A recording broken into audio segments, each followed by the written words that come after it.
m'aviez posé la question lors de la conférence de presse de lancement de la commission d'enquête. Est-ce que c'est une commission d'enquête sur Pierre-Édouard Stérin? Et donc je réponds à la fin de nos travaux la même chose que j'ai répondu au début de nos travaux. Non, non, parce que ça n'aurait aucun sens. Nous sommes parlementaires et notre travail, notre engagement, c'est d'évaluer l'action publique, d'évaluer l'action du gouvernement et de faire un certain nombre de propositions en la matière, y compris des propositions de nature législative. Mais à l'évidence, c'est parce qu'un certain nombre d'entre vous, journalistes, avaient écrit sur l'écosystème de difficultés à en appréhender la globalité, que nous avons souhaité pouvoir travailler sur le sujet qui vous a été présenté. Écosystème de financement. Pardon, je suis obligée de le citer, mais d'abord ça a été un élément important dans notre réflexion et il est présent devant nous dans la salle. Révélation par Thomas Lemayeux du journal L'Humanité de l'existence d'un projet dit Périclès qui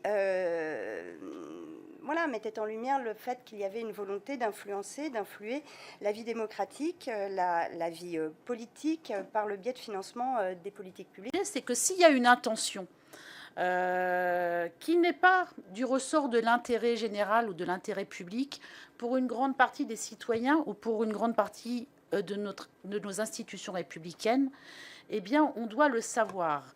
Et on doit le savoir, et pour ça, il faut identifier ce fameux schtroumpfage, cette espèce d'essaimage, d'accompagnement, cette caractéristique de système et de systématisation qui n'est pas l'apanage que d'un ou d'une. En réalité, on voit bien, il y a à la fois des pays qui s'emparent de ce fonctionnement-là, des financements étrangers qui s'emparent de ce fonctionnement, des financements qui relèvent de tout sauf de la sphère acceptable au plan pénal. Je le dis parce que les politiques éducatives peuvent être la proie en ce moment, et il y a des interrogations d'un certain nombre de financements qui seraient quand même à la fois du blanchiment, et puis à la fois aussi un objet d'influence de toute une génération de jeunes dans certains territoires de notre pays.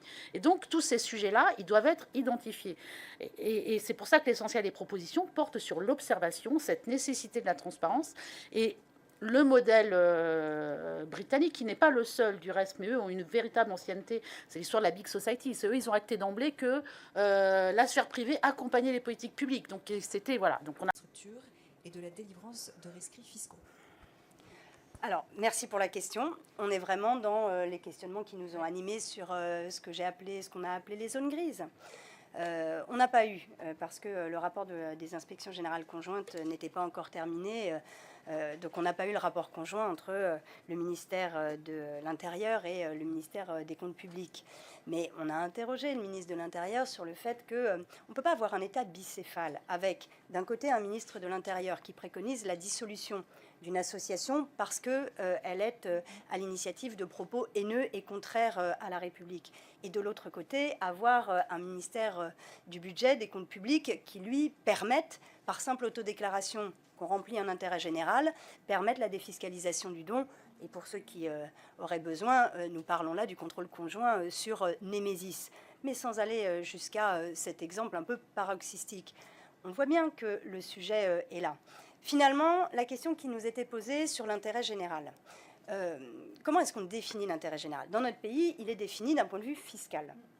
Je crois que nous sommes toutes les trois persuadées, et nous l'avons dit tout de suite, qu'il n'est pas du ressort des parlementaires de définir l'intérêt général. On serait là vraiment en train de basculer d'un point de vue démocratique. Par contre, pour garantir le fait qu'on n'ait pas de zone grise sur l'intérêt général, eh bien, on va en parler parce que quand même ça nous a un peu stupéfaits. Est-ce qu'il est aujourd'hui illégal pour une association de faire appel aux dons, que ces dons soient défiscalisés et qu'en échange on ait des conseils de lecture et un sweatshirt logotisé Brasillac? C'est légal. Est-ce que c'est vraiment l'intérêt général? Honnêtement, la question peut se poser. Et donc là-dessus, pour qu'il n'y ait aucun malentendu, pour que personne ne soit manipulé, alors il faut faire la transparence pour que ces sujets soient à la portée de connaissance de l'ensemble de celles et de ceux qui en ont besoin. Et l'ensemble de celles et de ceux, c'est l'ensemble des citoyens, l'ensemble des corps intermédiaires, l'ensemble des journalistes que vous représentez, l'ensemble des élus. C'est bien ça le sujet qui est posé, me semble-t-il. Dernier exemple. C'est une de vos collègue du journal Le Temps qui vient de faire paraître un article là-dessus. Je n'ai aucun moyen de savoir si ce qu'elle écrit dans son article est vrai ou pas. Mais enfin, c'est ce qu'elle décrit. Elle se rend à l'Académie Saint-Louis, que nous avons auditionné. Elle dit qu'elle est intéressée pour inscrire l'un de ses enfants. Elle dit, quand même, c'est un peu cher, les frais d'inscription. Et elle relate, je redis, je ne fais que relater ce qu'elle écrit dans son article, elle relate qu'on lui dit, écoutez, c'est pas très grave, ce qu'on peut faire, c'est que vous faites un don défiscalisé à hauteur de 66% à une association. Cette association va parrainer et financer l'inscription d'un autre enfant. Et puis la famille de cet autre enfant fera un don défiscalisé à hauteur de 66% qui permettra de parrainer votre enfant. L'enquête s'arrête là, son papier s'arrête là. Je n'ai aucun moyen de savoir si c'est vrai ou pas. Mais là aussi, on voit bien qu'on est aux frontières de l'intérêt général et que donc là-dessus... Alors, en effet, sur les 32 recommandations, beaucoup ne relèvent pas d'un travail législatif supplémentaire. Et on vous l'a dit en commençant nos travaux, par exemple sur les modalités de connaissance, d'observation et de contrôle des fonds de dotation. L'arsenal juridique est là. Il faut maintenant le faire vivre.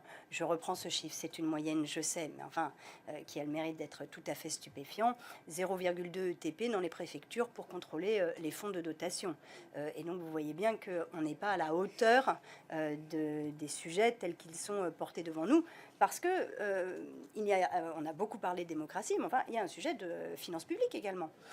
Quand on regarde, on est à peu près 4 milliards d'euros par an dont l'État se prive en termes de recettes fiscales. Et donc, il n'est pas anormal, il est même, à mon avis, assez sain du point de vue démocratique comme du point de vue de la gestion des deniers publics que l'État se préoccupe de savoir à quoi servent ces 4 milliards d'euros. Et donc, pardon pour cette digression, mais il y a beaucoup des préconisations qui ne sont en effet pas de nature législative. Il y en a quelques-unes. Il ne vous aura pas échappé qu'en matière de regard, contrôle, connaissance nationale par le ministère de l'Éducation nationale, nous avons été marqués par l'exemple anglais.